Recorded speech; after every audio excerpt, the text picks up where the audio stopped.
What's up, guys? Trevor Hunter here at Dirt Bike Test. We have Jeff Belknap, one of our senior test riders, and today we're kind of breaking down the 2024 Yamaha YZ250F and the 2024 Kawasaki KX250. Do a little bit of a comparison.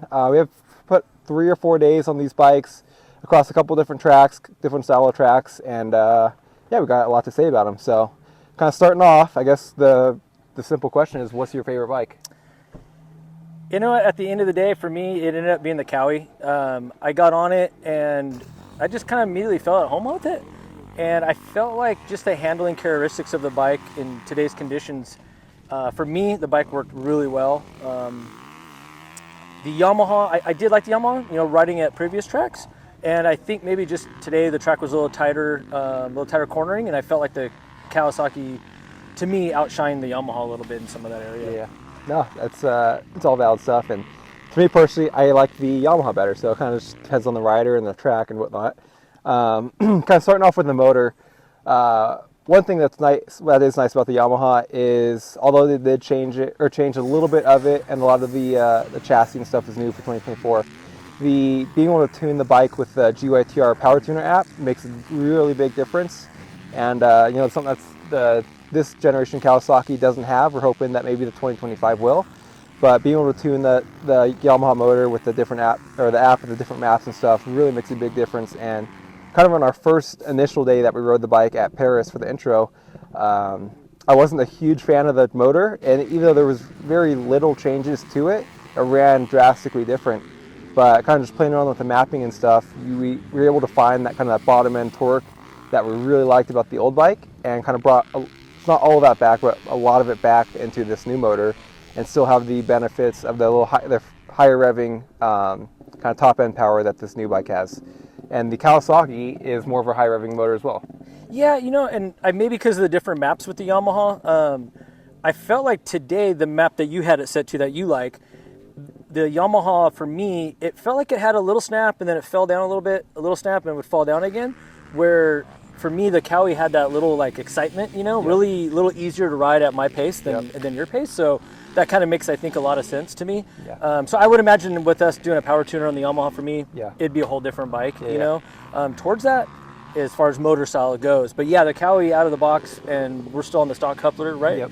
And to me, as a vet rider, I thought it worked really well. I liked it a lot today. Yeah. Now, the Kawasaki, like, even it's similar to the Yamaha in that the Kawasaki especially is really strong on the top end. Kind of that bottom end isn't all that great, and then the mid-range it picks up, and the top end is just like explosive. It's really, really fast and really fun to ride too. It's a fun power band to ride. It is. It's a really easy power band to ride too. You can lug it just a little bit. Like I said, I felt like it had a little snap on the bottom, and like you said, mid probably fell off, and then it had a great amount of top rev. Yeah, yeah, and like the Kawasaki, you know, some of the 250F, a lot of 250Fs, you need to rev them to make kind of peak power, and not all the 250Fs I feel like are easy to rev or like free revving and natural to rev, whereas the Kawasaki, it makes a lot of its power up top, and you can just naturally, you jump on, you want to ride it up higher up in the RPM ranges, and so it kind of makes it easy to ride fast, and just kind of fun as well. It's, you know, you rev it out and you feel like a hero, and you're you're riding the bike hard, and you make it feel like you're riding the bike, not the bike's riding you. Yeah, and one thing I've kind of noticed too in both of these models actually, you know, you're always used to, like, as an older rider, you're always used to, like, using more energy to ride a 250. Yeah. I don't really think so anymore. I think the way the technology's gotten on these bikes and the way these motors and RPMs are working and everything together, it's really not as like it used to be, you know, on a lot of these tighter tracks and stuff. I kind of really preferred the 250s over the last couple of years. Yeah. So it's kind of nice. They're getting huge steps up, and they're really improving, and it's pretty cool to see. Yeah, 100%. So, kind of move on to the suspension.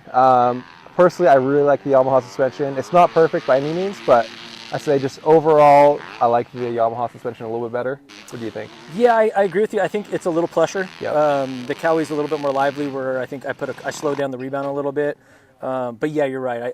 It's a little more settled. Yeah. You know? Yeah, the Kawasaki, I think the Kawasaki in particular really suffers from just a really overly stiff fork.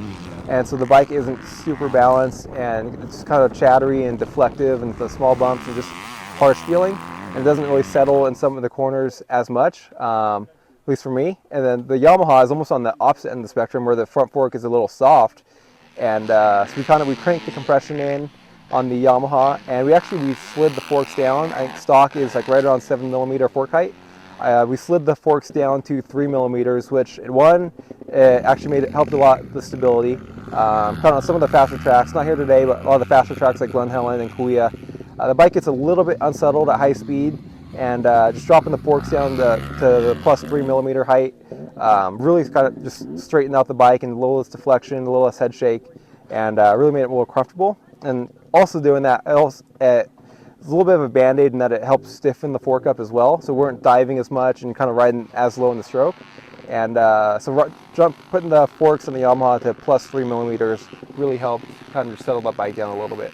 Yeah, I felt like it kind of stayed up in the stroke a little bit better, going through the corners and stuff, because obviously weights are way different. But that's one thing I noticed with it. It was very planted towards that. Yeah, and just like that KYB suspension on the Yamaha in general was just super plush, very comforting. Like I said, the fork is a little bit on the softer side, a little bit imbalanced, but then you have the Kawasaki on the opposite end where it's imbalanced with the stiff fork, and I think a lot of our riders would almost prefer the little bit softer of a fork than an overly stiff fork. Yeah, and I think the difference for me too, like I said, is weight, right? Yep. Like for you, that bike's set up for probably a 170-pound rider, you know. So for me, it kind of takes it out of that range. So it kind of takes some of those characteristics out of it. And it helps just settle that chassis quite a bit, like you said. And, you know, today, like I said, this course was, you know, some deep ruts. We had a lot of tight, turny stuff. And I just felt like, for me, that's where that Kawasaki kind of shined on as far as the setup went, suspension. And moving on to the chassis, kind of both bikes really don't do anything bad, but I think the Kawasaki chassis in particular is really, really good. I think for me, I felt it was a little more rigid than the Yamaha chassis. You know? I don't know if you felt the same way, but that's kind of how I felt it was a little bit more rigid, and that could be what we felt today too, was that deflection. I think some of that's suspension tying in with the chassis and whatnot. But the Kawasaki chassis is good, very good bump compliance, very stable, very like kind of lively, and it feels like a light motorcycle. Yeah, it's actually like really, to me, is exciting. Like it's exciting to ride. And like you said, you know, I mean, as far as everybody's levels are different. I think it makes you feel like you're riding a little faster than you are. But yeah, to me, it's exciting. If I had to put in a word, I think it's a little bit more exciting. Where the Yamaha is a little bit more mellow. You know, the chassis doesn't, like you said, doesn't quite dance around as much for you. But that's how I felt between the two. The Yamaha, the all-new chassis for Yamaha for the 2024 250F, and I think it's really, really good. I think it's a step in the right direction. The bike feels tremendously lighter. It turns really, really good now. It's for me, like when I jump on a 250F, I almost want just a lighter, more playful chassis, whereas if I jump on a 450, I'd more lean towards a more stable chassis. But this Yamaha chassis, just so easy to ride and just fun to ride, and it turns super good, and it feels light and nimble, and it just does everything really well, and has really good bump compliance as well. So I think Yamaha did a really good job with this new chassis, and overall, both bikes are really good though. 100%, and just to touch on it too is, from riding the 2023 model to the 24 in the Yamaha, it is a world of difference of a bike. And I agree with you. It feels narrower, and I think it's a little bit more free. You know, and I don't know. I really liked it over the 23 model, 100%. So both bikes are both winners in our books. That's kind of more just to not say which one's better or worse, but to describe some of the characteristics of each bike, and that's up to you, for you to decide what characteristics you want out of a bike, and kind of help make your decision going that way. For me personally, I like the Yamaha. For him, he liked the Kawasaki. But both bikes are good. I actually went out and bought a Kawasaki myself this year, just because their contingency program is really good for racing. And but yeah, both bikes are really competitive, really fun to ride, and I think either one of us could do just as good on any of these bikes. 100%. I mean, they're very fair, and we're nitpicking, you know. And like you said, just over things. But I think if, you know, as we go through these and build them and get more time on them, I'm sure, you know, my idea could change. You know, my opinion, who knows? But just today is where I really like the Cowie. Cool. All right. Well, thanks for tuning in. Check out dirtbiketest.com for more on these bikes, as well as any of our other new testing, and we'll see you out on the track.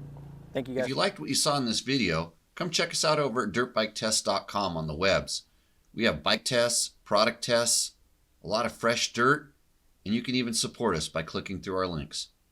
Hopefully, we'll see you out in the trail.